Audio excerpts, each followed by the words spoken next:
Quand l'Allemagne franchit la ligne rouge, ce n'est pas qu'une histoire de missiles. C'est un séisme pour tout un continent. Imaginez, un matin, pour la première fois depuis plus de 70 ans, un missile allemand frappe la Russie. Ce n'est plus une simple livraison d'armes, ni un scénario d'exercice militaire.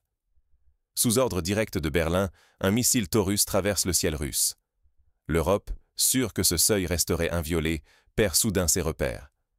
Ce qui paraissait impossible devient réalité. En quelques minutes, l'édifice de sécurité construit depuis la Seconde Guerre mondiale s'effondre. À Berlin, la panique s'installe.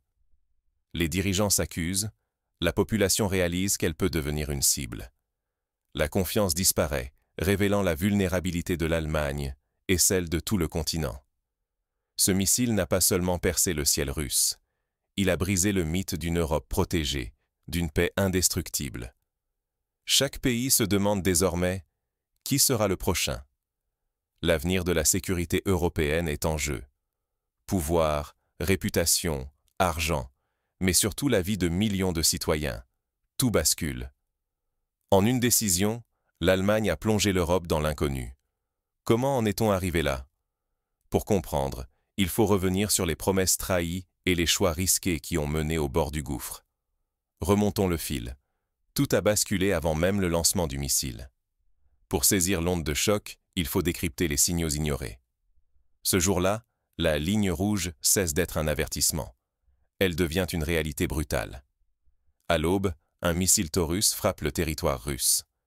L'Europe, menée par l'Allemagne, franchit une limite qu'elle croyait infranchissable.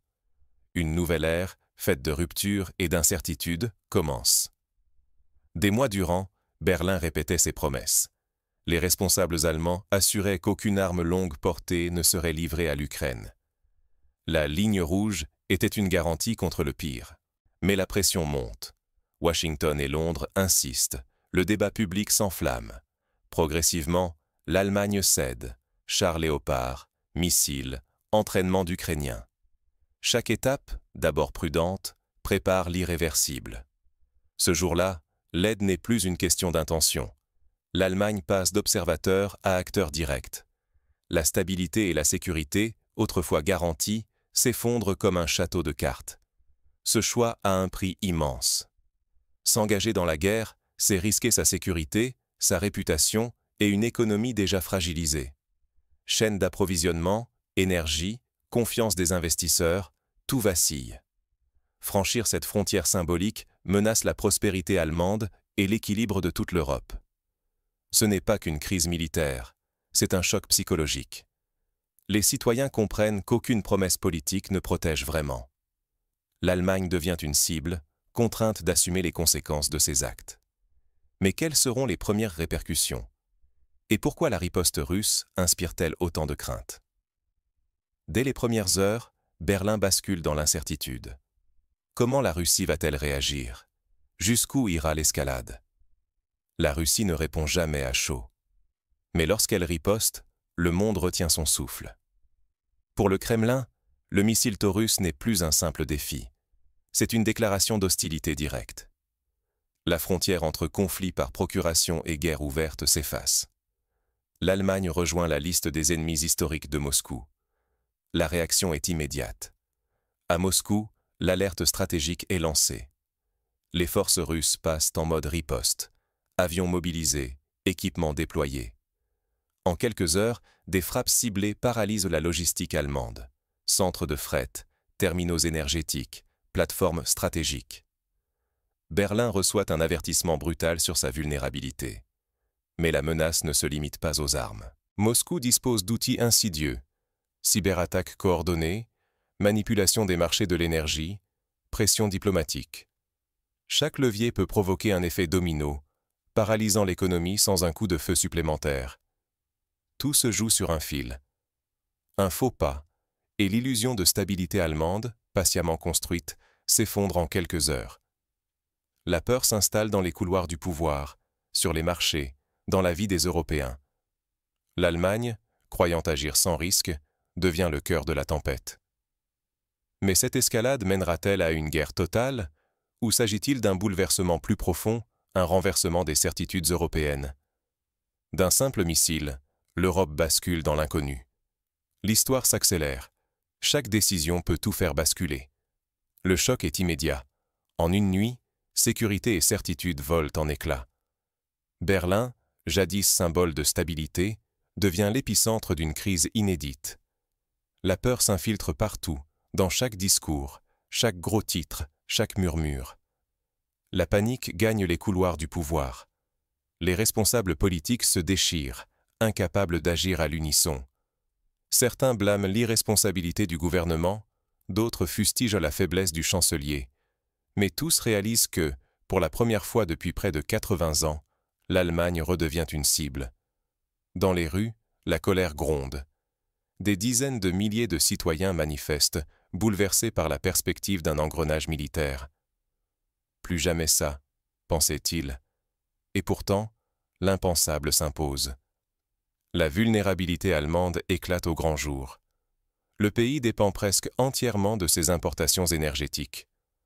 Aucun plan d'urgence ne suffirait face à une coupure brutale, et les réserves ne tiendraient que quelques semaines. Ce qui faisait la force économique de l'Allemagne devient sa plus grande faiblesse. Mais l'onde de choc ne s'arrête pas aux frontières. Partout en Europe, on découvre que la stabilité n'était qu'un mirage. Un missile, une nuit, et tout bascule. À Bruxelles, c'est la sidération. Les capitales s'interrogent, sur qui encore compter? La possible chute économique de l'Allemagne affole les marchés, menace l'ensemble de l'Europe. La confiance envers l'Union se fissure, les divisions s'exacerbent. Jamais le péril n'a paru aussi tangible. Une mauvaise décision, ou l'inaction, pourrait précipiter l'effondrement allemand et, avec lui, celui du continent. La sécurité de tous dépend désormais de choix urgents, pris dans la panique. Pour l'Allemagne, le retour en arrière est impossible.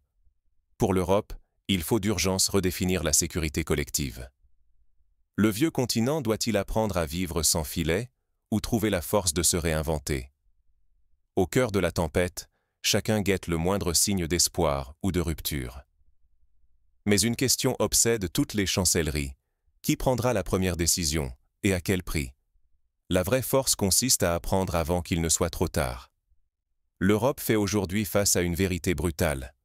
L'histoire ne se répète pas par fatalité, mais par choix, celui de l'inaction et de l'aveuglement. Pendant des décennies, l'Allemagne s'est présentée en arbitre raisonnable, tout en bâtissant une dépendance énergétique risquée. Cette posture masque-t-elle une incapacité à anticiper l'imprévu, à désamorcer les crises avant qu'elles n'explosent? Répéter les discours diplomatiques ne suffit plus. L'Europe doit repenser sa sécurité, bâtir une autonomie énergétique réelle, renforcer des défenses crédibles et parler vrai à ses citoyens. L'attaque du missile Taurus rend la menace concrète. Elle n'est plus abstraite, mais immédiate. Être puissant, ce n'est pas accumuler des armes.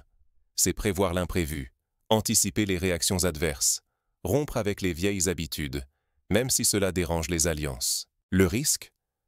Si l'Europe refuse d'évoluer, elle restera prisonnière du cycle provocation-riposte, condamnée à répéter ses pires erreurs.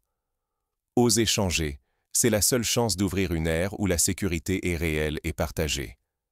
Mais le choc ne fait que commencer. Les premières conséquences s'abattent déjà, implacables et irréversibles. La véritable ligne rouge, c'est celle qu'on découvre après l'avoir franchie. Aujourd'hui, l'Europe réalise que sa sécurité n'était qu'une illusion. Un simple ordre, un missile lancé et des décennies de confiance disparaissent. Ce qui paraissait impossible hier est devenu réalité.